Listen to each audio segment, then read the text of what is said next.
Hello प्यारे बच्चों, कैसे हैं। आज आपके सामने पार्ट 2 लाए रियल नंबर में।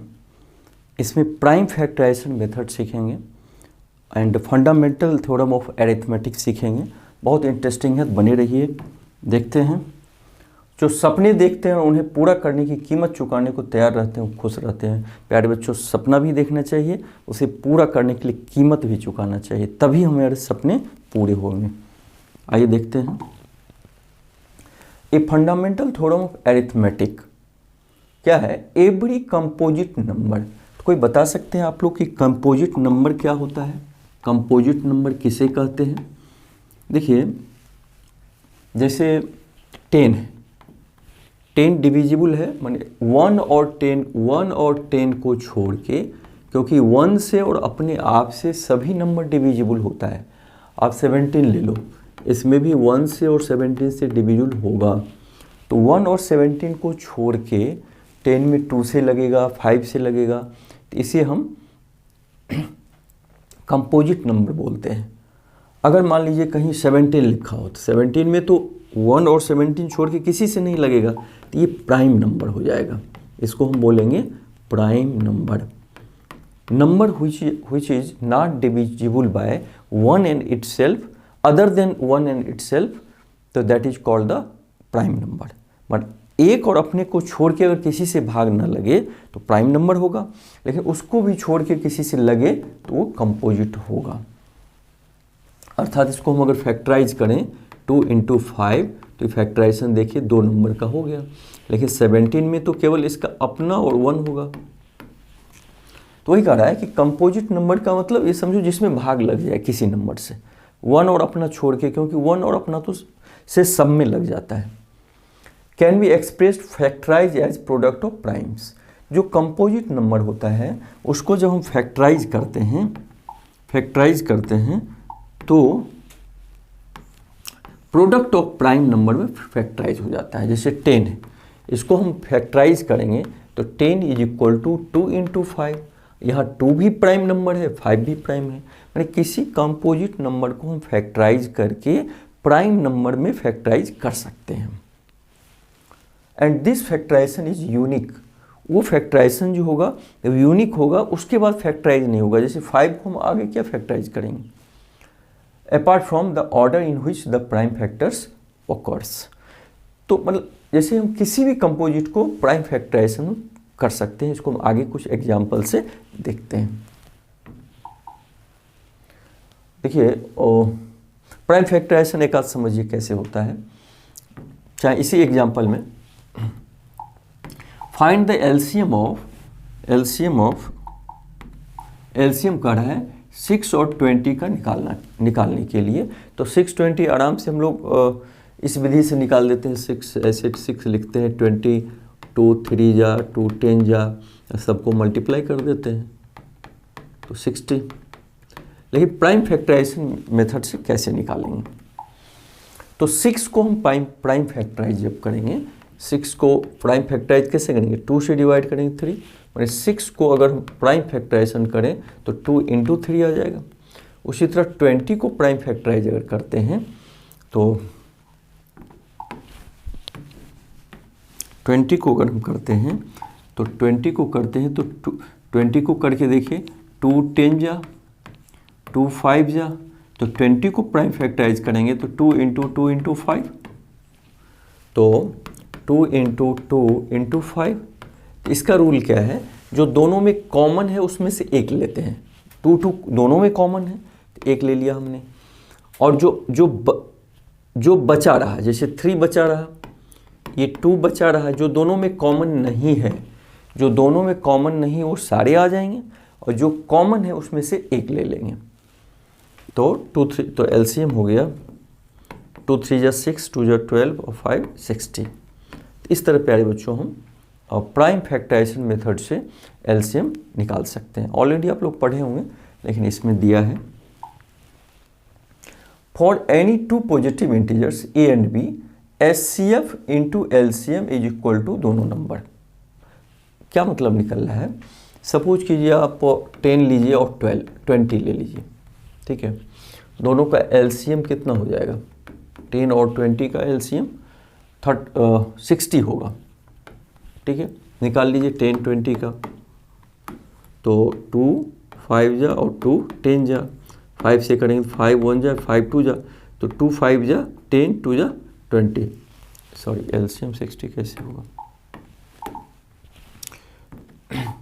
तो एलसीएम 10 20 का कितना हुआ? 20 हुआ।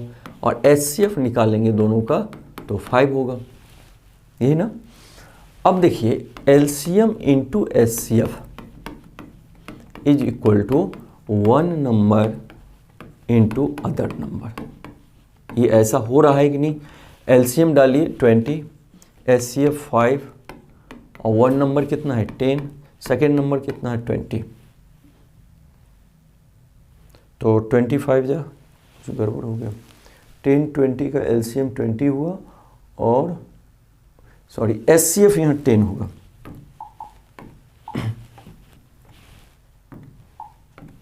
टेन और 20 का जब हम एचसीएफ निकालेंगे, आप निकाल के देखिए,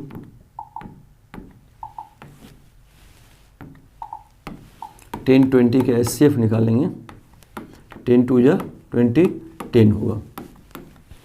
ठीक है, तो 20 इंटू 10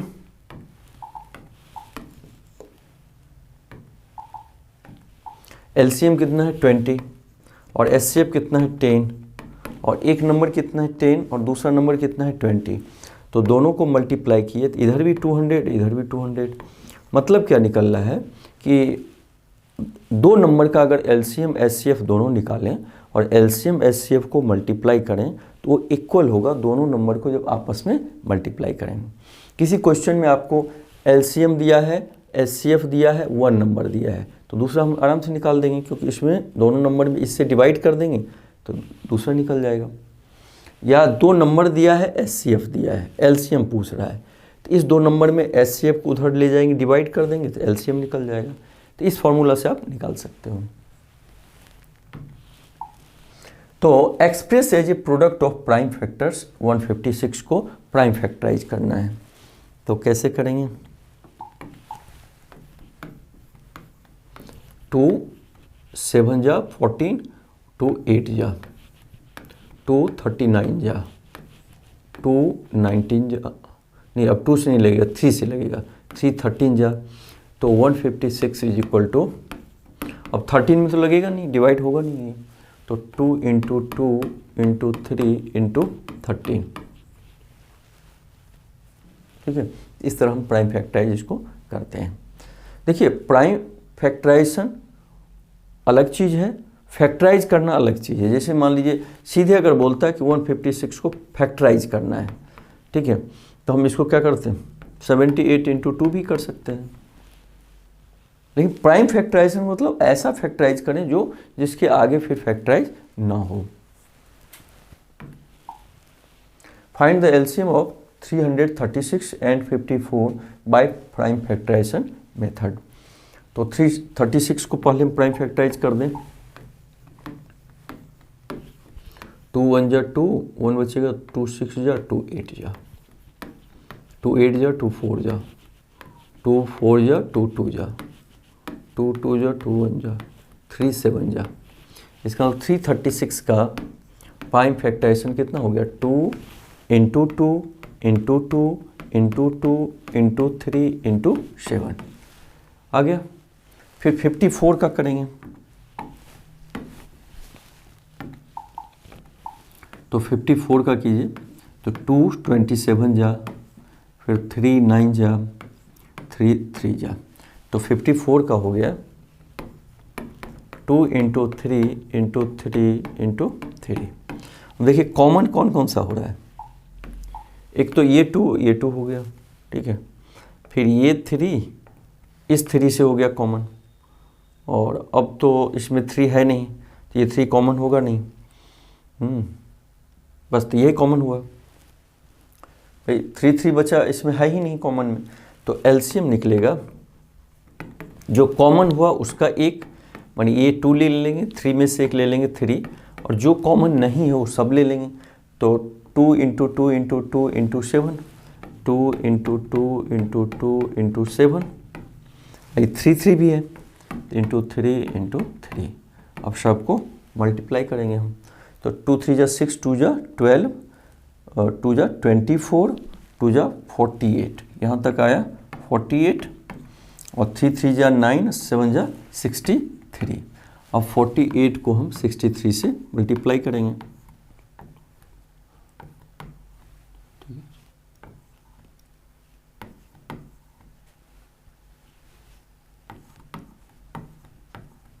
तो 3024 आंसर हो जाएगा। तो इस तरह प्यारे बच्चों हम प्राइम फैक्टराइजेशन मेथड से बना सकते हैं, लगा सकते हैं। Check whether 6 to the power n can end with the digit 0 for any natural number. तो देखिए ये संभव नहीं है, क्यों? क्योंकि अगर हम इंड होता है 0 से, तो इसका मतलब किससे डिविजिबल होता है? 5 से। जैसे मान लीजिए 10 है, 10 है, 20 है, 30, ये सब क्या है? 5 से डिविजिबल होगा, अर्थात एक फैक्टर इसका 5 ही आएगा, 5 फैक्टर होगा इसका। लेकिन 6 to the power n है, सपोज कीजिए 6 to the power 1 है, 6 to the power 2 है, तो इसका फैक्टर 5 कैसे आएगा? क्योंकि 6 को तो हम 3 into 2 का पावर 1 लिखेंगे, यहाँ 3 into 2 का पावर 2 लिखेंगे, तो ज़्यादा से ज़्यादा 3 to the power 2 into 2 the power 2, 5 कहीं से दिख ही नहीं रहा है, प्राइम फैक्टराइजेशन इसका 5 होगा ही नहीं। तो जब 5 नहीं होगा तो ये फिर कहाँ से इसका डिजिट 0 आ जाएगा, यूनिट डिजिट? क्योंकि जब 0 आता है इसका मतलब 5 से डिविजिबल होता है, अर्थात 5 उसका एक फैक्टर होता है, तो इसलिए ये संभव नहीं है, नॉट पॉसिबल, नॉट पॉसिबल।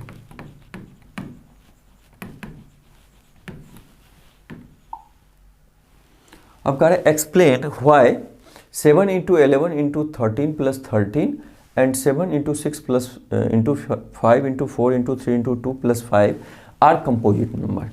मन ये कहना चाह रहा है कि ये नंबर या ये कंपोजिट है, मतलब इसमें किसी न किसी से डिवाइड हो जाएगा। अब एक रास्ता है कि सबको मल्टीप्लाई करके ऐड करके देखें, फिर फैक्टराइज करके देखें, तो ये तो थोड़ा लंबा हो जाएगा। सिंपल क्या है मेथड, देखो 13 इसमें भी है, इसमें भी है, तो कॉमन हम ले सकते हैं, तो 13 कॉमन लेंगे तो 7 into 11 plus 1। अब देखिए इसमें 13 से डिवाइड हो जाएगा, इस पूरे में 13 से 13 कैंसिल होगा, अर्थात 13 से डिविजिबल है। तो जब डिविजिबल है तो इसका मतलब कंपोजिट नंबर होगा। कंपोजिट के डेफिनेशन में है कि 1 और इटसेल्फ स्वयं से छोड़ के, इटसेल्फ छोड़ के अगर किसी और से डिवाइड हो, तो 13 से तो डिवाइड हो रहा है पूरा नंबर। इसमें भी देखिए 5 इधर भी है और 5 इधर भी है, तो अगर 5 हम कॉमन ले लें, 5 कॉमन ले लें, तो ये क्या बचेगा? 5 अगर कॉमन लेंगे तो 7 into 6 into 4 into 3 into 2 और +1, अर्थात ये नंबर पूरा 5 से डिविजिबल होगा, क्योंकि 5 कैंसिल हो जाएगा। अगर हम इसको 5 से डिवाइड करें तो कैंसिल हो जाएगा 5, अर्थात ये पूरा नंबर 5 से डिविजिबल है, तो इसलिए कंपोजिट नंबर होगा। तो कैसा लग रहा है आप लोगों को मैथ? बहुत आसान है, बस कंसेप्ट इसका समझना है। मैं जो बताता हूँ ना, एक एक कंसेप्ट में जाके बताता हूँ, इसलिए कंसेप्ट पे ध्यान देना। कंसेप्ट अगर सीखे रहेंगे तो आसान लगेगा मैथ। तो थैंक यू प्यारे बच्चों, फिर अगले पार्ट में हम मिलते हैं।